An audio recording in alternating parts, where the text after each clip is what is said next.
Hello दोस्तों, नमस्कार। स्वागत है आप सभी का आपके अपने यूट्यूब चैनल यस के कैंपस में।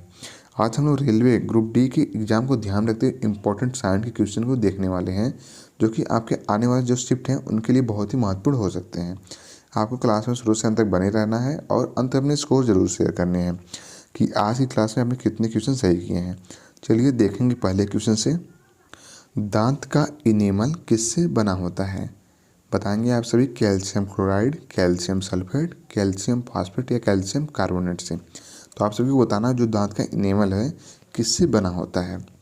तो ऑप्शन सी आपका राइट आंसर हो जाए कैल्शियम फास्फेट से। किससे बना होता है तो आपको बताना होगा कैल्शियम फास्फेट से बना होता है, जिसमें 4% क्या होता है, पानी होता है। 4% पानी होता है और 1% क्या होता है, प्रोटीन। क्या होता है, 1% प्रोटीन होता है। और 95% कितना, 95% जो है अदर मिनरल्स होते हैं। क्या होते हैं, और मिनरल्स होते हैं। इसको आपको ध्यान रखना है।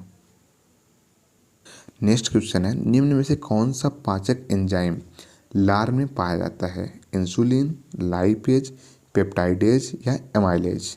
तो आप सभी को बताना है कि लार में कौन सा एंजाइम पाया जाता है। तो ऑप्शन डी आप सभी का राइट आंसर हो जाएगा एमाइलेज एंजाइम। कौन सा, एमाइलेज एंजाइम जो है लार में पाया जाता है। एमाइलेज का कार्य क्या है तो आपको बताना होगा स्टार्च का पाचन करना। क्या है, स्टार्च का पाचन करना इसका कार्य है। क्या करता है, स्टार्च को जो है माल्टोज जैसी छोटी छोटी सरल शर्करा में तोड़ता है। इसको आपको ध्यान रखना है। नेक्स्ट क्वेश्चन है, उस प्रक्रिया का नाम बताइए जिसमें गैस सीधे ही ठोस अवस्था में परिवर्तन हो जाती है। ऊर्ध्वपातन, निक्षेपण, संघनन या वाष्पीकरण। तो बताएंगे सीधे गैस से ठोस अवस्था में परिवर्तन क्या कहलाता है। तो ऑप्शन बी आपका राइट आंसर हो जाए निक्षेपण। क्या कहलाता है तब बताएंगे, निक्षेपण कहलाता है। तो बी आपका राइट आंसर हो जाएगा। नेक्स्ट क्वेश्चन है, जठर रस का पीएच मान कितना होता है? 7.4, 1.2, 2.2 या 10। तो आप सभी बताएंगे कि जठर रस का जो पीएच मान है कितना होता है। तो ऑप्शन बी राइट आंसर हो जाएगा 1.2 होता है। कितना, तो आप बताएंगे 1.2 होता है। तो ऑप्शन बी राइट आंसर हो जाएगा। अगला क्वेश्चन है, द्रव अवस्था में बदले बिना सीधे ठोस से गैस अवस्था में परिवर्तन को क्या कहा जाता है? वाष्पीकरण, संगलन, ऊर्ध्वपातन या निक्षेपण। तो बताएंगे सीधे ठोस से गैस अवस्था में परिवर्तन क्या कहलाता है। तो ऑप्शन सी राइट आंसर हो जाएगा ऊर्ध्वपातन। क्या कहलाता है तब बताएंगे, ऊर्ध्वपातन कहलाता है। जैसे क्या होता है, कपूर। जैसे कपूर और ड्राई आइस। क्या है, ड्राई आइस जो है, ड्राई आइस। नेक्स्ट क्वेश्चन देखेंगे, मनुष्य के आमाशय में कौन सा अम्ल बनता है? बताएंगे आप सभी लैक्टिक अम्ल, सल्फ्यूरिक अम्ल, हाइड्रोक्लोरिक या इनमें से कोई नहीं। तो बताएंगे मनुष्य के जो आमाशय है उनमें कौन सा अम्ल बनता है।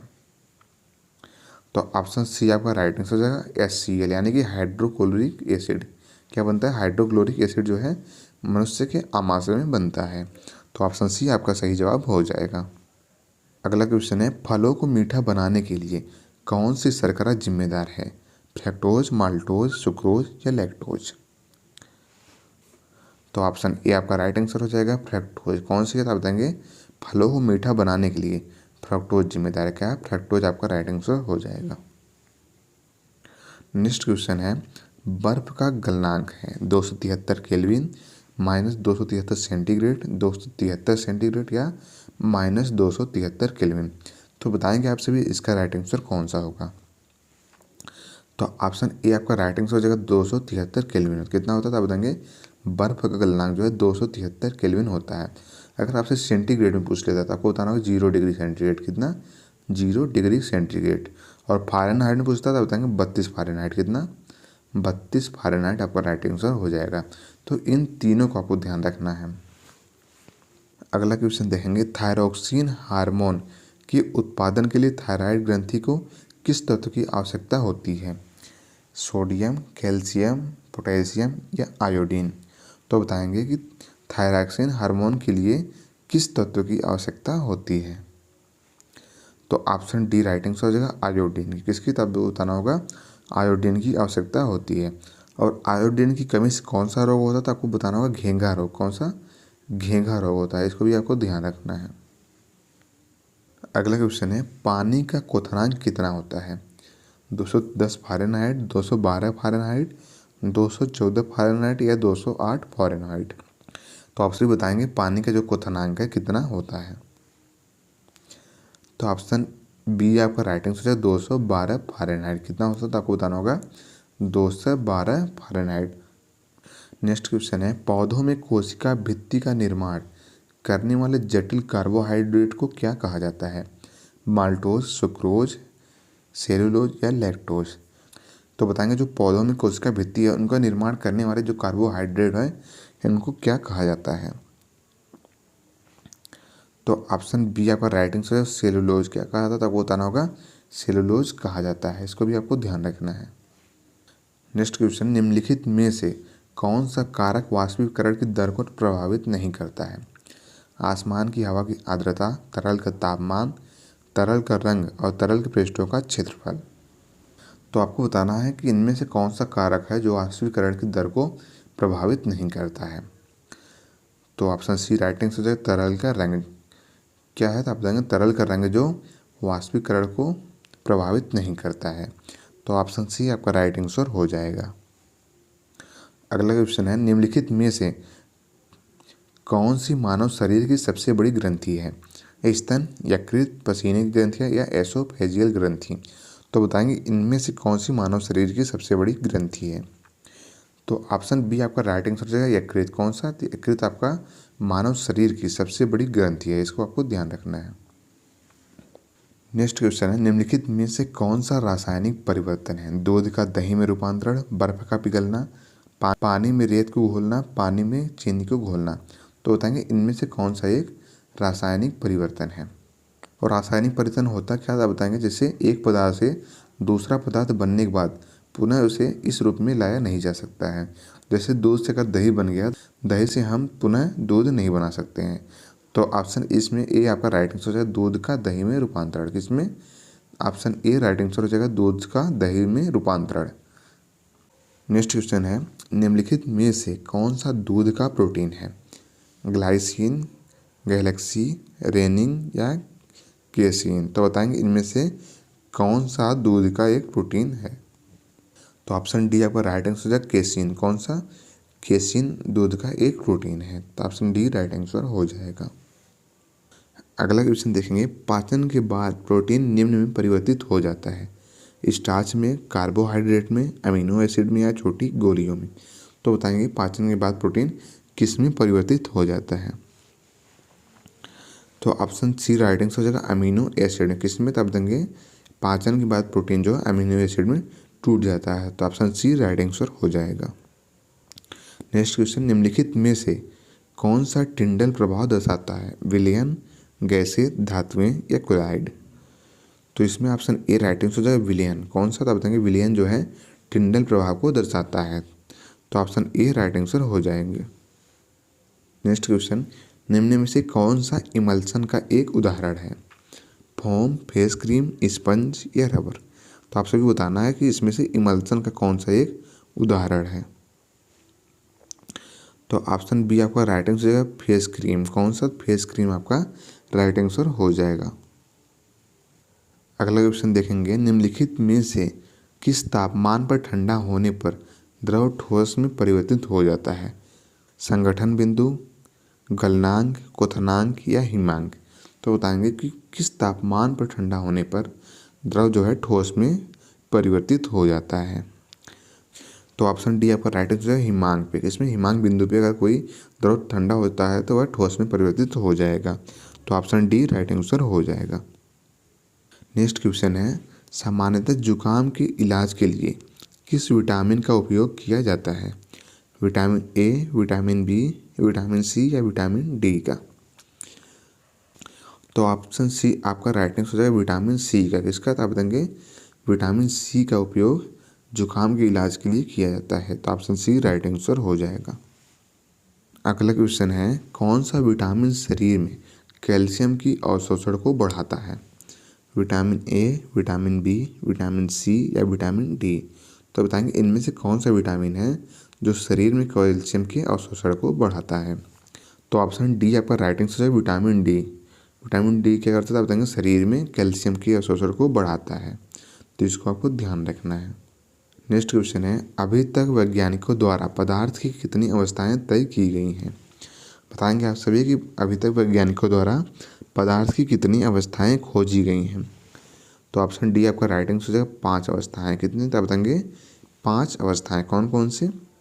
सॉलिड, लिक्विड, गैस, प्लाज्मा और एक बोस आइंस्टीन कंडेंसेट। तो इसको भी आपको ध्यान रखना है। कितनी अवस्थाएं हैं? तो आपको बताना होगा 5 अवस्थाएं हैं।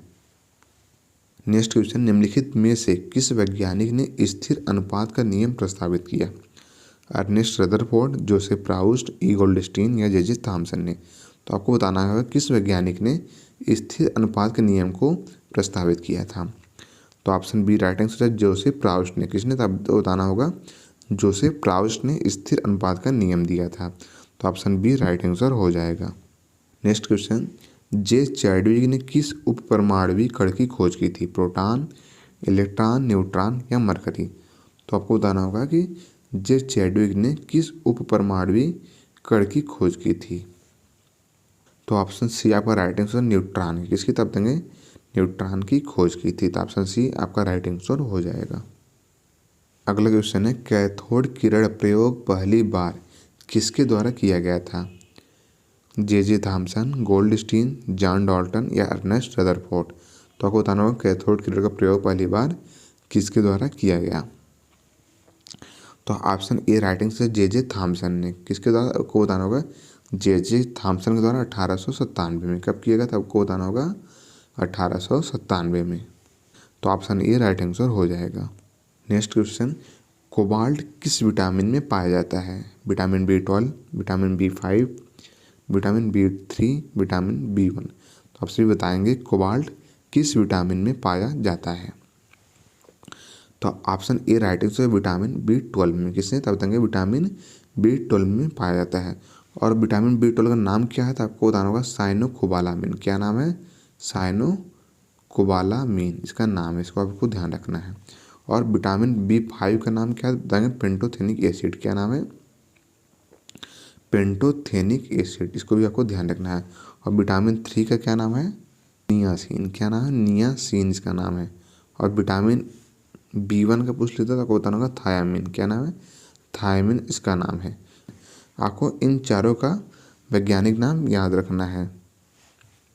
नेक्स्ट क्वेश्चन है, परमाणु के नाभिक में क्या पाया जाता है? न्यूट्रॉन, इलेक्ट्रॉन, प्रोटॉन या प्रोटॉन और न्यूट्रॉन। तो इसमें से बताना है परमाणु के नाभिक में क्या पाया जाता है।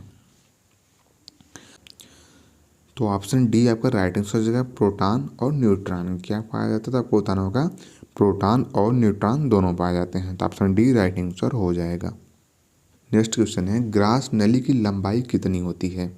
20 सेंटीमीटर, 30 सेंटीमीटर, 25 सेंटीमीटर या 40 सेंटीमीटर।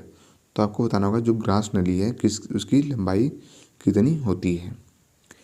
तो ऑप्शन सी राइट आंसर है 25 सेंटीमीटर। कितनी होती है? तो आपको बताना होगा 25 सेंटीमीटर होती है।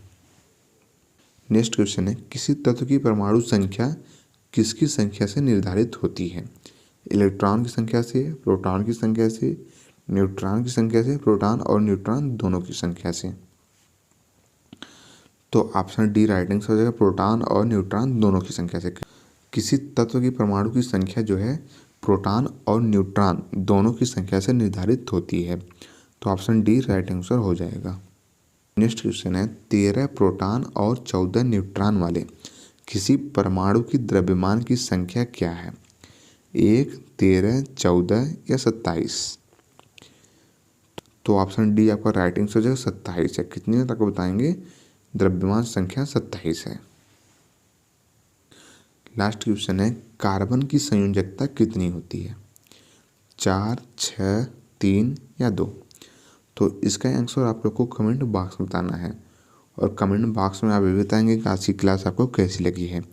क्लास अच्छी लगी हो तो लाइक और शेयर ज़रूर करें। चैनल पर नए हो तो सब्सक्राइब करना ना भूलें। अगर आपको कोई सुझाव हो तो आप कमेंट बॉक्स में हमें बता सकते हैं। थैंक यू, धन्यवाद, जय हिंद।